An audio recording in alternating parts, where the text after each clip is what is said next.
My fiancée disappeared 3 days before our wedding. When she finally came back, she wasn't alone, and the person standing beside her broke me. Octavia and I had been together for 4 years. We met at a coffee shop where she spilled chai all over my laptop. She insisted on paying for repairs, then dinner as an apology, then breakfast because dinner went so well. By our third date, I knew I'd marry her. The wedding was supposed to be small, just 40 people at a vineyard 2 hours outside the city. I'd spent $8,000 on the venue alone, another $3,000 on her dream photographer. My mom flew in from Portland. Octavia's family drove up from Texas. On Tuesday, 3 days before the ceremony, Octavia left for her final dress fitting. She never came back. Her phone went straight to voicemail. The boutique said she'd picked up the dress at 2 p.m. and left. Her car was still in their parking lot when I got there at 9 p.m., keys locked inside. I filed a missing persons report. The detective assigned to the case looked bored, asking if we'd fought recently or if she had a history of running away. We hadn't. Octavia had been excited, maybe too excited. The night before she vanished, she'd stayed up past midnight addressing thank you cards we wouldn't need until after the honeymoon. For 72 hours,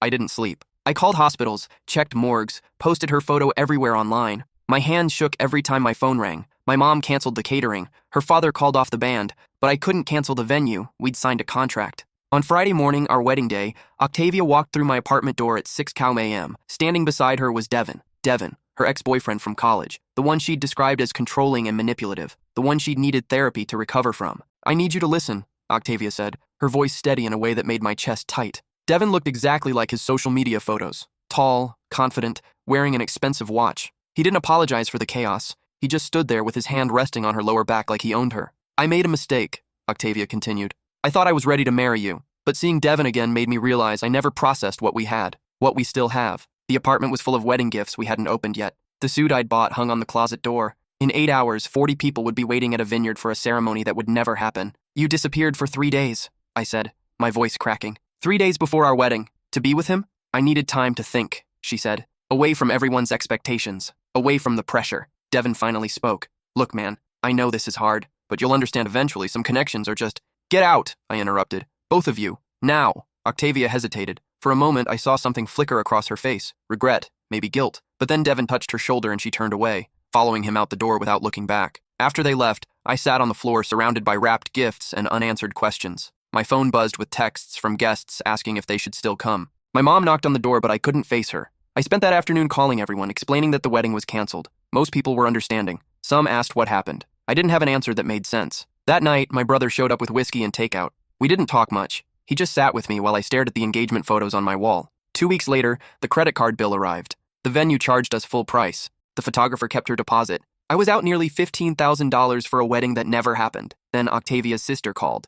"There's something you need to know," she said, her voice shaking. "About why Octavia really left. About what Devin did." Octavia's sister, Penelope, asked if she could come over. "Not over the phone," she said. "This needs to be face-to-face." She arrived 30 minutes later, holding a manila envelope so tightly her knuckles were white. We sat at my kitchen table, the same table where Octavia and I had taste-tested wedding cake samples just a month ago. Penelope couldn't look at me. "I should have told you sooner," she started. "But Octavia made me promise, and I thought she'd gotten past it." She opened the envelope and pulled out printed screenshots, text messages, emails, photos. "Devin never stopped contacting her," Penelope said. "Not once in the 4 years you were together. She blocked him on everything, changed her number twice, but he always found a way back." The messages were disturbing, hundreds of them. Devin telling Octavia she'd made the biggest mistake of her life when she left him, that she belonged to him, that whoever she ended up with would just be a placeholder until she came to her senses. "She never told me any of this," I said. "Because she was scared," Penelope replied. "Scared you'd think she was encouraging it. Scared you'd leave her if you knew how persistent he was."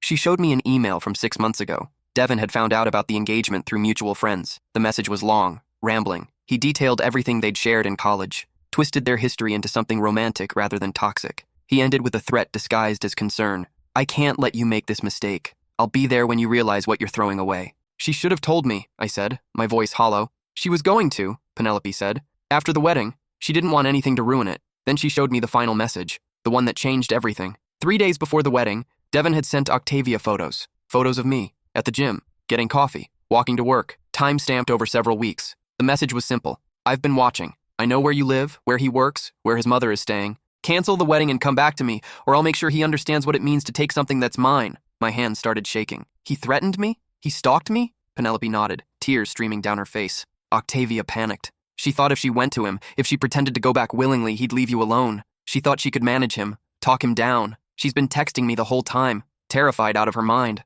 I stood up so fast my chair clattered backward. Where is she now? With him, at his house. She's trying to convince him that she's staying, that she chose him, but she's scared, and I don't know how long she can keep up the act. I grabbed my phone. We need to call the police. She made me promise not to, Penelope said. She's terrified he'll hurt you if the cops get involved. He's been sending her photos of your apartment building, your mom's hotel. He knows where everyone is. For the first time since Octavia walked out, the anger I'd been carrying transformed into something else. Fear. Not for myself, but for her. How long has she been planning this? I asked. Since Tuesday morning. He sent the photos Tuesday at noon. She picked up her wedding dress hoping it would all blow over, that maybe he was bluffing. Then he sent another message with a photo of your brother's car, license plate visible, and she broke. I thought about those 72 hours, the terror I'd felt, the betrayal when she walked in with him. She'd been protecting me the entire time. I need to get her out, I said. Penelope grabbed my arm. He's dangerous. Octavia told me he's different than he was in college, angrier, more obsessed. She thinks he's been planning this for years. I didn't care. The woman I loved was trapped with a man who'd stalked us both, who'd threatened my family, who'd manipulated her into believing she had no choice. Does she have her phone?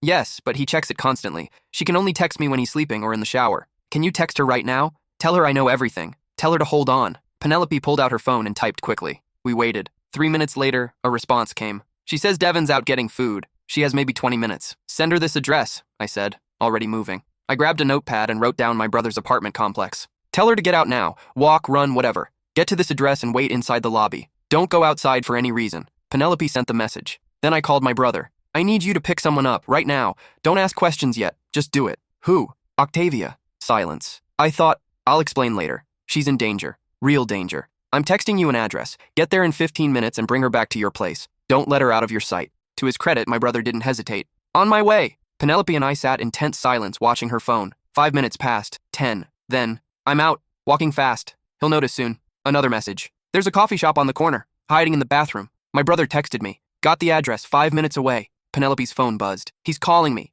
Over and over. Don't answer, I said. He knows she's gone. He's going to... Her phone rang again. This time from Octavia. Penelope answered on speaker. He knows, Octavia whispered, her voice frantic. He came back early and I wasn't there. I can hear his car. He's driving around looking for me. Stay in the bathroom, I said loudly. My brother is 2 minutes away. I'm so sorry, Octavia sobbed. I'm so sorry for everything. I thought I could fix it. I thought, save it, I interrupted. Just stay hidden. We heard a door slam in the background. Octavia's breathing quickened. Someone's trying to get in the bathroom. I have to go. The line went dead. Call her back, I said. Penelope tried. No answer. My brother texted. Pulling up now. What coffee shop? I looked at Penelope. She gave him the name and address. 30 seconds later. Found it. Going in. The wait was unbearable. Every second felt like an hour. Then my phone rang. My brother. I've got her. She's safe. Some guy in a black BMW was circling the block but took off when he saw me walk her out. Relief flooded through me so intensely I had to sit down. Is she okay? Physically, yeah. Emotionally, not so much. She's shaking pretty bad. Take her to your apartment. I'll meet you there in 20 minutes. And don't let her talk you out of calling the police. Already done. They're sending someone to take her statement. After I hung up, Penelope and I just stared at each other. Thank you, she said, for not hating her. I did hate her, I admitted, for about 72 hours, but she was trying to protect me. Stupid as it was, she was trying to protect everyone. We drove to my brother's apartment together. When I walked in, Octavia was sitting on the couch wrapped in a blanket, even though it was 75 degrees outside. Her face was pale. Her wedding dress was still in her car at the boutique parking lot. She looked completely shattered. She saw me and burst into tears. I'm so sorry, I'm so sorry. I sat down next to her and she collapsed against me. Why didn't you tell me? I asked quietly. Why didn't you let me help? Because he said he'd hurt you, she whispered. He said if I told you, if I went to the police, he'd make sure you paid for it. He had photos of your mom, of your brother. He knew where everyone was, and I panicked. I thought if I went to him, if I made him believe I chose him, he'd leave everyone alone. That's not how people like him work, I said. I know that now.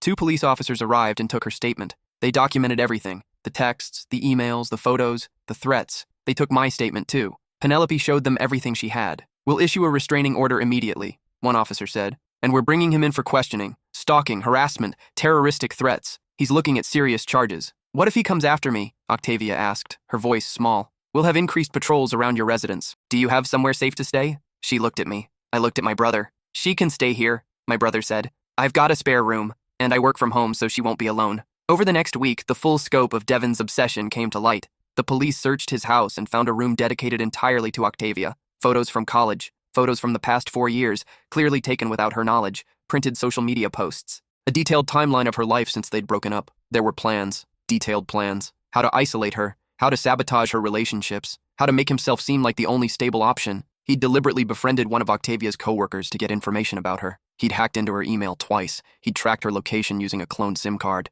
The technical details of his stalking made my skin crawl. The DA called it one of the most thorough stalking cases they'd seen. Devin was arrested and denied bail. His lawyer tried to paint him as a heartbroken ex-boyfriend who'd made some poor choices. The judge wasn't buying it. "This isn't poor choices," the judge said. "This is systematic harassment and credible threats of violence." Bail denied. Octavia stayed with my brother for 2 weeks while the legal process played out. I visited every day. We didn't talk about the wedding. We didn't talk about our relationship. We just existed in the same space, trying to process everything that had happened. One night, she finally brought it up. "I understand if you can't forgive me," she said. "I understand if this is too much. If I'm too much." I'd had 2 weeks to think about it. "You made a bad choice," I said. "A really bad choice. But you made it because you were scared. Because someone spent 4 years terrorizing you and you didn't tell anyone. I should have told you." "Yes, you should have." We sat in silence. "I meant what I said that morning," she continued. "When I walked in with him, I was trying to sell it. Make him believe I was choosing him so he'd stop threatening you. But I didn't mean any of it. I know that now." "Do you still love me?" she asked, her voice breaking.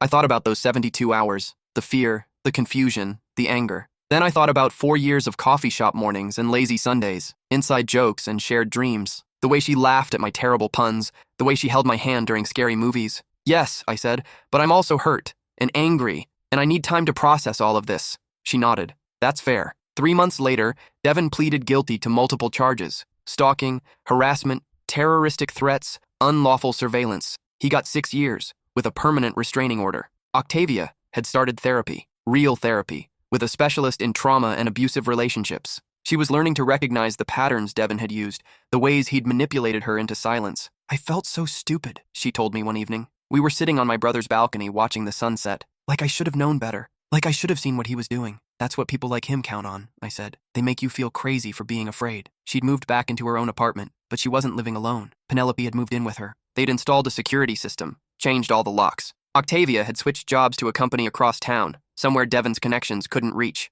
As for us, we were taking it slow, dating again in a way, relearning each other, building trust that had been fractured. "Do you think we'll ever get married?" she asked one night. "Maybe," I said honestly. "If we can get past this, if we can build something stronger than what we had before." "I want that," she said. "I want to be someone you can trust again." "Then show me," I said. "Not with words, with time." 6 months after the wedding that never happened, Octavia and I were sitting in a different coffee shop. Not the one where we first met, but a new one, starting fresh. "I got the settlement money," she said, sliding an envelope across the table. She'd sued Devin in civil court for emotional distress, invasion of privacy, and damages. His family had money. They'd settled to avoid a trial. $90,000, she said, after legal fees. "What are you going to do with it?" She smiled, but it was sad. "I'm donating $60,000 to a stalking prevention organization. They help people document harassment, navigate restraining orders, find safe housing. And the rest? Therapy. A new car, one he never tracked. And maybe," she trailed off. "Maybe what?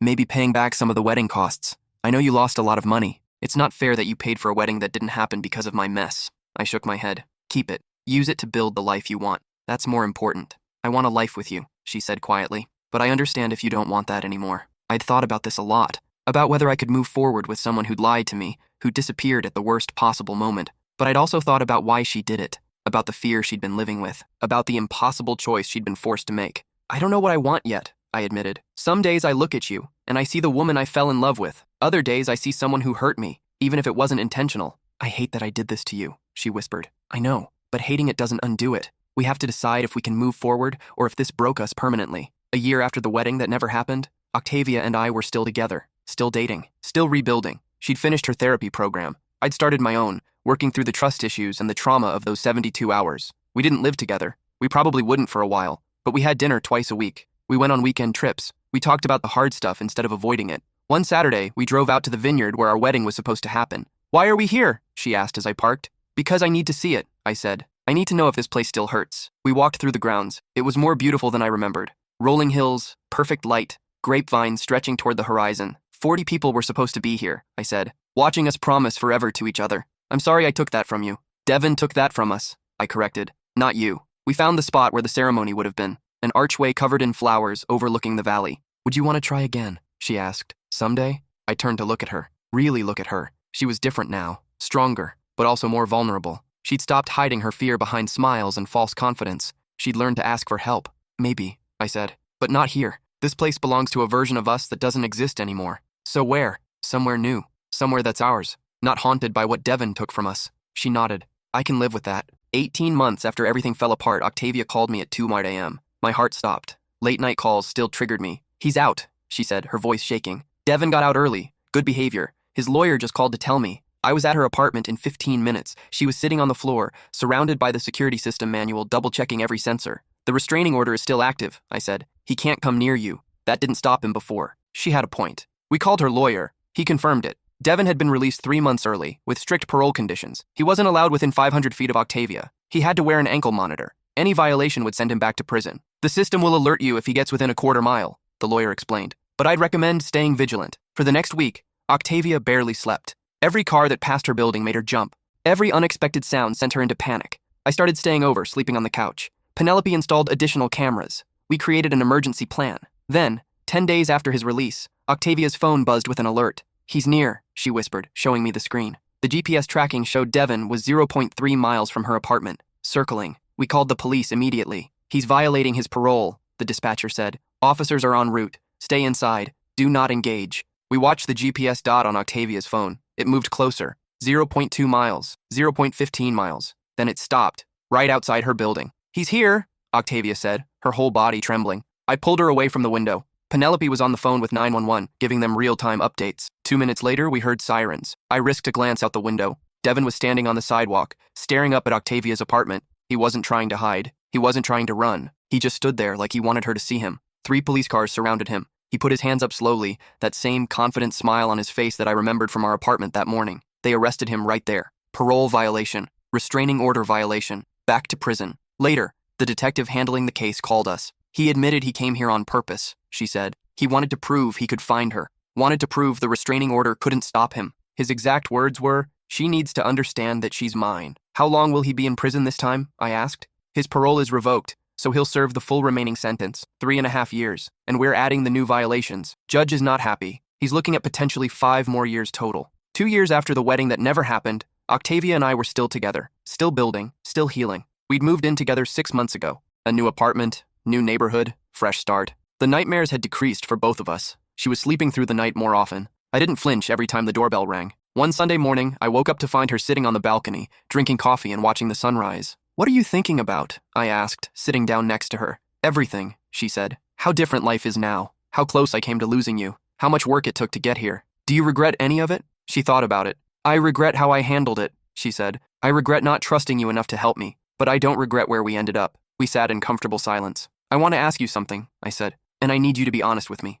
"Okay. Do you think we would have made it if the wedding had happened? If Devin had never shown up with those threats?" She was quiet for a long time. "No," she finally said. "I don't think so." The honesty stung, but I'd asked for it. "Why not?" "Because I wasn't healthy," she said. "I was carrying 4 years of fear and harassment that I'd never dealt with. I was pretending everything was fine when it wasn't. Eventually, that would have poisoned us. And now? Now I'm not pretending anymore. I'm not hiding, and you're not in love with a fantasy version of me. You know exactly who I am, what I've been through, what I'm still working on, and you're still here." She turned to look at me. "That's the difference." 3 years after the wedding that never happened, we went back to that coffee shop where we first met. It had been renovated. New owners, different menu. But the corner table where Octavia spilled chai on my laptop was still there. "Should we sit?" she asked. We sat. A young barista came over, bright-eyed and nervous on what was clearly her first week. "What can I get you?" she asked. 2 chai lattes, I said. Then I looked at Octavia. "Unless you want something different? Chai is perfect," she said, smiling. The barista walked away. Octavia reached across the table and took my hand. "I know we said we'd never have a traditional proposal," she started. "I know we said we'd figure things out organically without pressure." My heart started beating faster. "But I need to say something," she continued, "and I need you to hear it." She pulled a small box from her purse. Not a ring box, something else. Inside was a key. "This is the key to a storage unit," she said. "Inside that unit is your wedding suit, my wedding dress, all the decorations we never got to use, the guest book nobody signed. I've kept all of it." I didn't know what to say. "I know it sounds crazy," she rushed on, "and maybe it is, but I couldn't throw it away because throwing it away felt like admitting we'd never get that moment back. And I know we can't get that exact moment back. I know we're different people now, but," she took a shaky breath, "but I want to marry you. Not because we were supposed to 3 years ago. Not because we've come this far and we might as well. But because I've spent 3 years watching you forgive me for something that almost destroyed us. I've spent 3 years learning to trust myself again and trusting you to be honest about where we stand. And I want to stand next to you and promise you forever. For real this time. No secrets, no lies, no ghosts from the past." Tears were streaming down her face. "So I'm asking you properly this time. Will you marry me? The coffee shop noise faded away, the barista making our drinks, the other customers chatting. Everything went quiet except for my heartbeat. Yes, I said. On one condition. Anything. We don't use any of the stuff in that storage unit. We start completely fresh. New venue, new everything. This is our wedding, not the ghost of the one we lost. She laughed through her tears. Deal. The barista brought our chai lattes. As she set them down, she accidentally knocked over the sugar container, sending packets scattering across our table. Oh my gosh, I'm so sorry, she said, frantically trying to clean up. Octavia and I looked at each other and burst out laughing. Don't worry about it, I said. Spills seem to work out well for us. 6 months later, we got married at a botanical garden across town. 25 people. Intimate, simple, perfect. My mom walked me down the aisle since my dad had passed away 2 years before all of this started. My brother was my best man. Penelope was Octavia's maid of honor. When it came time for vows, Octavia went first. I promised to tell you the truth, even when it's scary. I promised to trust you with my fears instead of trying to handle everything alone. I promised to build a life with you based on who we actually are, not who we think we should be. And I promise that if I ever spill chai on you again, I'll at least buy you a new laptop. Everyone laughed. Then it was my turn. I promised to listen, even when the truth is hard to hear. I promised to give you space to heal without expecting you to be perfect. I promised to keep choosing you, even on the days when it's difficult. And I promised to always meet you for coffee, no matter what. We exchanged rings, simple bands, nothing elaborate. We kissed. Everyone cheered. At the reception, Octavia's father pulled me aside. I need to apologize, he said, for everything, for not seeing what Devin was doing, for not protecting my daughter better, for almost blaming you when she disappeared. You didn't know, I said. I should have known. I should have noticed she was scared. She's good at hiding, I said. She learned how to make everyone think she was fine. That's not your fault. He hugged me. This man who'd almost lost his daughter to someone's obsession. Take care of her, he said. Always. Later that night, Octavia and I snuck away from the reception to sit in the garden. This is better than the vineyard would have been, she said. You think? I know, because we earned this. The vineyard wedding would have been beautiful, but it would have been built on foundation cracks we didn't know were there. This is solid. She rested her head on my shoulder. Thank you, she said quietly. For what? For not giving up on me. For staying when it would have been easier to walk away. You did the hard part, I said. You had to face what Devin did to you. Work through it. Rebuild yourself. I just had to decide if I could trust you again. And can you? I thought about the last 3 years, the therapy sessions, the late-night conversations, the slow, painful process of healing together. Yes, I said. I can. 5 years after the wedding that never happened, 2 years after the wedding that did, Octavia and I bought a house. It was small, old, needed work, but it was ours. We were unpacking boxes in the kitchen when she found something at the bottom of a moving container, a frame. Inside was the guest book from the botanical garden wedding. Look at this, she said, running her finger over the signatures. 25 people who'd showed up for us, who'd celebrated our second chance. Should we hang it up? I asked. Absolutely. She found the perfect spot in the hallway, right there, where we'd see it every day. That night, we ordered pizza and sat on the floor of our empty living room, eating straight from the box. I have something to tell you, Octavia said, and my stomach immediately dropped.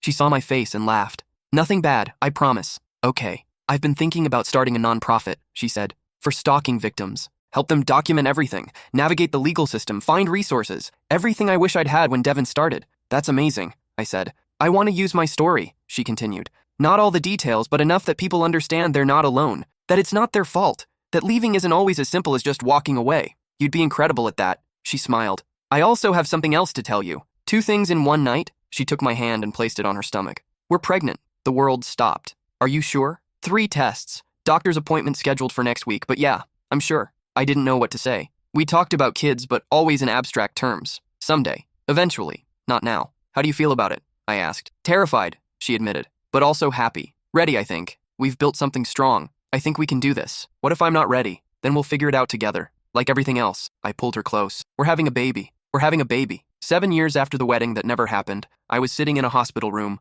holding my daughter. She was 2 days old, perfect, tiny, sleeping peacefully despite the chaos of the world outside. Octavia was asleep in the bed, exhausted from labor. Penelope had just left to get us coffee and food. My mom knocked softly on the door. Can I come in? Of course. She sat down next to me, looking at her granddaughter. She's beautiful. She is. Have you picked a name yet? Octavia and I had debated this for months. Hope, I said. Her name is Hope. My mom smiled. That's perfect. It felt right, I said. After everything we went through to get here, everything Octavia survived, it felt like we needed to name her something that reminded us why we fought so hard. My mom was quiet for a moment. Can I tell you something? She asked. Sure. When Octavia disappeared before the wedding, I thought that was it. I thought she'd broken you permanently. I was furious with her. I remember. But watching the two of you rebuild over these past years, she continued, watching you both do the work to heal, I've never been more proud of you. You could have walked away. Most people would have, but you stayed. You gave her a chance to explain. You gave yourself a chance to heal. And look what you built. She gestured at the sleeping baby in my arms. This is what happens when people choose each other even when it's hard. 10 years after the wedding that never happened, Octavia's nonprofit had helped over 300 stalking victims navigate the legal system. She'd testified before Congress about stronger stalking laws. She'd been featured in magazines and podcasts. But her favorite work was the small stuff, the phone calls with scared people who didn't know where to start, the resource packets she mailed out, the court accompaniment program she'd started, where volunteers would sit with victims during hearings. You're changing lives, I told her one evening after she'd gotten off a particularly emotional call. I'm trying to make sure nobody else has to go through what I did alone, she said. Hope was 3 now, obsessed with dinosaurs and refusing to wear any clothes that weren't purple. She didn't know the full story of how her parents almost didn't make it. Someday we'd tell her, when she was old enough to understand. One Saturday, we were at the park watching Hope play when Octavia's phone rang. Her face went pale. It's the detective, she said. Devin had been in prison for 8 years. He wasn't scheduled for release for another 2. She answered on speaker. I wanted to tell you before you saw it in the news, the detective said. Devin died this morning. Heart attack. He was in the prison medical ward. Gone before they could get him to a hospital. Octavia's hand found mine. Are you sure? She asked. Positive. Body's been identified. Family's been notified. I wanted you to hear it from me so you'd know it's real. After she hung up, we sat in silence. How do you feel? I asked. I don't know, she said honestly. Relieved? Guilty for feeling relieved? Sad that he never got help? It's all mixed up. Hope ran over, demanding we push her on the swing. Mama, Daddy, higher! We followed her to the swings. I pushed while Octavia stood back watching. Later that night, after Hope was asleep, Octavia and I sat on our back porch. I spent so many years being afraid of him, she said. Even after he went to prison, part of me was always waiting for him to get out, waiting for him to show up again. And now? Now I can stop waiting, she said. I can stop looking over my shoulder. I can just live. She leaned against me. It's over. Really over. 15 years after the wedding that never happened, Hope was 8, and we'd just welcomed a son, Felix. Life was messy and beautiful. Our house was full of noise and laughter. Octavia's nonprofit had expanded to 4 states. I'd gotten promoted at work. We were living the life we'd almost lost. One evening, Hope came downstairs holding the guest book from our botanical garden wedding. I found this in the hallway, she said. What is it? Octavia and I exchanged glances. That's from our wedding, I said. But I thought you got married before I was born. These signatures look newer. She was observant. Always had been. We did get married before you were born, Octavia said. But we almost got married earlier and it didn't work out. Why not? I looked at Octavia. We'd always known this conversation would happen. We'd prepared for it. Mama was dealing with something really scary, I said carefully. Someone from her past was making her afraid, and she made some choices that hurt me because she was trying to protect everyone. What happened? Hope asked, sitting down between us. We almost broke up, Octavia said. It was really hard. We both felt hurt and confused, but we decided to work through it together. We went to therapy. We talked about everything. We learned how to trust each other again. So you got married later? Hope asked. Exactly, I said, because we wanted to make sure we were ready. We wanted to build something strong. Hope thought about this. So you loved each other enough to fix it, she said. Yes, Octavia said. That's exactly right. Hope went back upstairs with the guest book, apparently satisfied with this explanation. That went better than I expected, I said. We'll tell her more when she's older, Octavia said. About Devin, about everything. But for now, that's enough. She was right. It was enough. 20 years after the wedding that never happened, Octavia and I were sitting on that same back porch, now weathered and familiar. Hope was away at college, studying psychology with a focus on trauma recovery. Felix was in high school, captain of the debate team. Can you believe it's been 20 years? Octavia asked. Some days it feels like yesterday, I said. Other days it feels like a lifetime ago. I think about who we were then, she said. How naive, how unprepared. We survived, I said. That counts for something. More than survived, she corrected. We built something beautiful out of something that almost destroyed us. She was right. 2 decades, 2 kids, a nonprofit that had helped thousands of people, a love that had been tested and proven resilient. Do you ever wonder what would have happened if the wedding had gone through? She asked. If Devin had never sent those threats? Sometimes, I admitted. But I think you were right. We wouldn't have made it. We were building on a foundation that had cracks we couldn't see. And now? Now we're solid, I said. We sat in comfortable silence, watching the sunset paint the sky in shades of orange and pink. I love you, she said. For staying, for fighting, for giving me a chance to become someone worthy of you. You were always worthy, I said. You just needed to believe it. She rested her head on my shoulder, and we watched the day end. 20 years after the wedding that never happened, we were still here, still choosing each other, still building our life together. And that, I realized, was better than any wedding day could have ever been.